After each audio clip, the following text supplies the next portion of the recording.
Why do we act like it's a radical idea to teach children about mental health? I'm going to ask you all to stretch your legs with me for a minute. So can anyone over 18 years of age please stand up and give me a wave? Thank you. You may be seated. And for those of you who are under 18 years of age, can you stand up and give me a wave? Thank you. 1 in 5 people over 18 years of age have mental illness. And for those of you who are under 18 years of age, it's actually the same statistic. 1 in 5 people in your age group have mental illness as well. I am a bridge. I am living in between your children's age and your age. And I've just finished school, 18 years of school and graduate school, and not one adult has taught me how to have a conversation about mental health. Now, when I tell people that I want to introduce young children to mental illness through storybooks, I get one of 2 reactions most often. The first, their eyes gaze over, disinterested. Why would children need to learn about mental illness? The second, their jaws drop. Surely it's not appropriate to talk about mental illness with young children. We should talk with young children about mental illness. Can everyone raise their hand and wiggle their pointer finger? This represents 1 in 5, and the world would surely be different if we all walked around without pointer fingers, yes? The same reality applies in the world of mental illness. The reality is that 1 in 5 people has mental illness, and we can start acting like it by talking about it. I am a bridge, and I'd like to teach you to be a bridge as well by increasing your vocabulary about mental health today. Let's think about sports for a minute. You're at a big game, and a star player falls. They don't get up. What's the first thing that happens? A coordinated professional team is around that player in seconds. They're assessing the injury, they're trying to make sure that no further injury occurs, and the reason they're there is to make sure that that athlete can get back into the game that they excel at and they love as quickly as possible and in a safe way. What is keeping us from having this same kind of response in mental illness? Now in the room, can you please raise your hand if you are a parent, a teacher, or a coach? Thank you. I'm going to go ahead and assume the rest of you under 18 are students or in school. Having these dialogues in our families and in schools is one way that we can decrease stigma. Does something ever feel so dark, cloudy, difficult to talk about it that you don't talk about it at all? That is stigma. Stigma is the shame, guilt, isolation, and fear people feel when they talk about mental illness or when they're experiencing mental illness themselves. And we know that stigma is one of the biggest barriers to quick and effective treatment. That is why we're not seeing, the way we are in the sports industry, a quick, circle, competent team quickly providing support with best practices, research-informed interventions, and evidence-based treatments for people with mental illness. So for those parents, coaches, and teachers, why don't we talk about mental health? Is it because when we talk about mental health, we have to talk about mental illness, the types, the signs, the treatment? Mental illness has that dark cloud of stigma all around it. It makes it difficult for us to talk about. When I tell people that I want to teach children about mental illness, and they're on board, I tend to lose them when I say I'd like for them to learn about psychosis.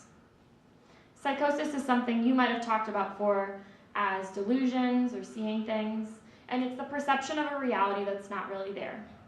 It is the crazy, and it's not like I'm actually crazy, and it is the seeing things, and it sounds like you must be seeing things. It is the reality that as a society, we're fairly underprepared to treat, comfort, and employ those people who have serious mental illness. When we're scared of something, it's far less pleasant to talk about, and we usually don't. With mental illness, when we know the greatest way to increase positive outcomes is talking about it, what can we do? We can be a bridge in that communication. One example I like to use is the Olympics. It's a lot of people's favorite time of year because you gather around with your family and your friends to watch the best of the best compete. You hear these exceptional stories from our reporters about comebacks. Who doesn't love a good athlete comeback story? Be it an injury, a move, getting traded on their team. We love to keep up and see who will make a comeback and hear their stories of success. Yet we don't see those examples of mental health comebacks in our society. And it's not because people aren't living in recovery. There are literally millions of people living in recovery who are living lives that are supported, sustainable, valid, and beautiful lives in recovery, but we don't get to hear their stories. One of the major barriers there is, again, that dirty word, stigma. It's keeping people who are successful role models in our community from talking with their employer, their children, their friends, and their family about their time with mental illness and about their time in recovery because they don't want to be judged, feel shame, be discriminated against. They don't want to be viewed as less capable, so we haven't created a strong ability to share.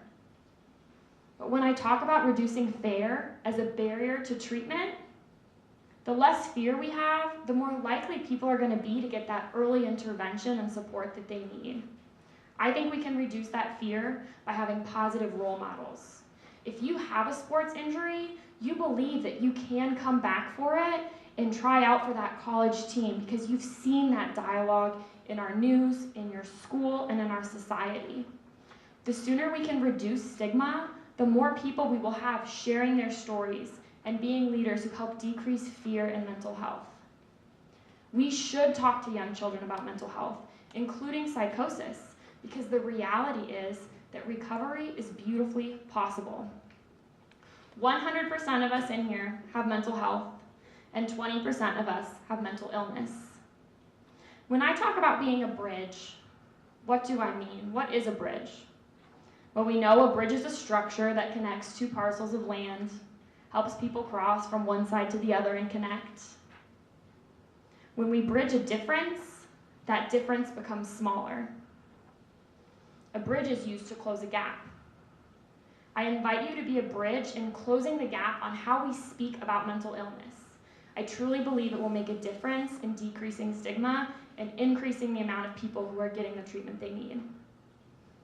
Let's practice. When we talk about our physical injuries, we just name them. We're not scared of if our kids overhear us, if our family, friends, or coworkers overhear us when we say that we need to go to CVS and grab some Tylenol because we have a crazy headache. I want that same stigma to be removed from situations in which mental health and mental illness are at play. So we talk about headache. We should talk about panic disorder, cavities, depression, and how depression is more than just feeling sad. It's hard for somebody to feel like things will ever get better or that they have value. When we talk about a broken arm, we get the x-ray, we can see that it's a compound fracture, someone's wearing it in a sling. When we hear about a mental health diagnosis, for me to be able to say, my friend was diagnosed with bipolar disorder, and that was a challenge for her, and it was scary for me. But I think back to that cast. Hey, when a cast comes off, things get better. You can start doing those things you enjoy again. You have a treatment plan in place, and you're able to move forward with confidence, knowing you'll overcome that physical health episode. With mental health, treatment plan is in place. Therapy, medication, and healthy habits. There's so many similarities in these two fields, and we need to bridge the way that we're talking about them. I invite you, when you think, what can I do? This is a big topic with that heavy stigma. Please have a conversation with your families. Talk about diagnoses. Many mental health diagnoses have a genetic component. So talk about the age of onset and the symptoms and how and if they are managed. It may sound scary, but the reality is that those 100% of us have mental health, and those 20% of people have mental illness.